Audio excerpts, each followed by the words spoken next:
Si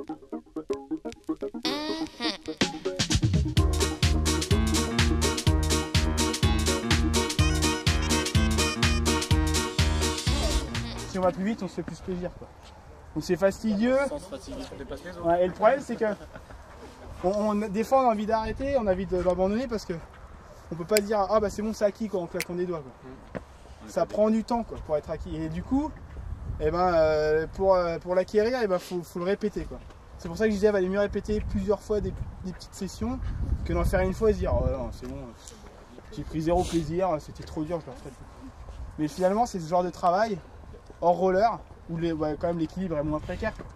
Et alors que le problème, c'est qu'il y en a parmi vous, comme les défauts ils se voient plus quand on est en roller, on se sert de la vitesse pour se donner de l'équilibre. Du coup, on essaie d'accélérer un peu et en fait, on va gagner 3 km/h, mais on va en perdre 10. Quoi. Alors qu'on aurait pu en gagner du coup, au lieu d'en gagner 10, on en gagne 3 parce que tout ce qu'on aura fait pour compenser nos défauts, ça va limiter de la progression qu'on aurait pu potentiellement avoir si on avait eu un geste qui est posé.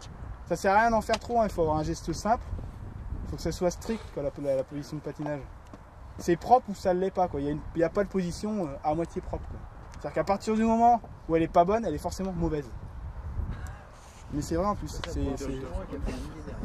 Comment? C'est un proverbe chinois qui a traversé millénaires. Ouais, je sais pas, mais c'est vrai en plus. Et encore, nous, on a de la chance en roller, ça se voit moins, comme les gens qui font du short track par exemple, c'est où c'est bon ou mauvais. Et nous, c'est ce qu'il faut essayer de se dire. Parce que si on se dit, on se contente de ce qu'on fait, ouais, c'est pas mal. Ouais, c'est pas mal, mais ça pourrait être largement mieux. Donc, bon, après, faut pas non plus se focaliser sur un truc, comme je disais tout à l'heure, si on se focalise sur une partie de la technique, on délaisse tout le reste. Et puis finalement, délaisser tout le reste, on va progresser sur un point.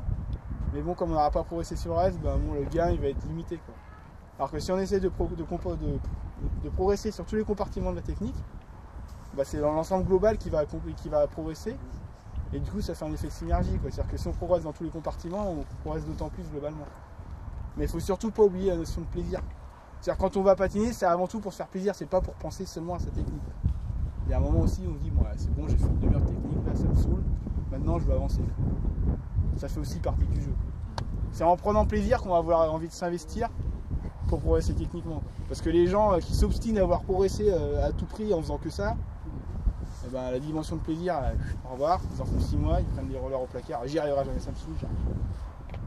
Donc voilà, on a tous le niveau qu'on a, et pourtant je pense qu'on peut se faire plaisir à tous les niveaux, quoi.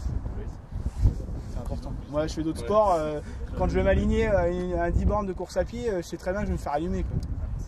Et pourtant je me fais plaisir, à mon niveau.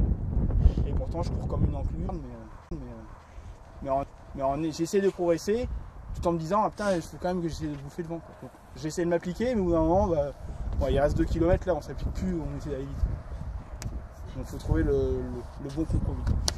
Donc voilà, fini.